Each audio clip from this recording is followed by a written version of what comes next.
Like most teachers, part of the reason I became a teacher to start off with was to make a difference in students' lives.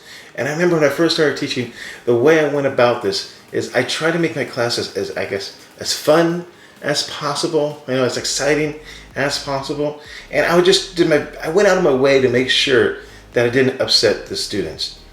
And then somewhere along the way, I realized I was actually doing a disservice to my students. You see what I was trying to do in my classroom? Forgive this analogy here, but hopefully this works here. I was trying to have a house party in my classroom. Fun, exciting place, students are happy and everything else. I was trying to have the house party. But I was trying to do that before I even built a solid house. So how I look at it is like this, that your classroom management is the walls of that house. There are limits on what students can do. They're put in place, everybody knows them, everything else, but there are limits for students. That is the walls to the house.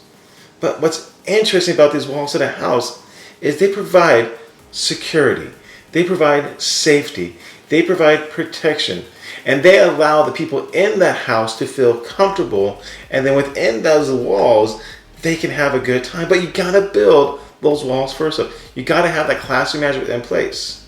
When I think about my students, I would say 80% of them come from a household, their childhood is chaotic. And what my classroom is, it provides that structure for them.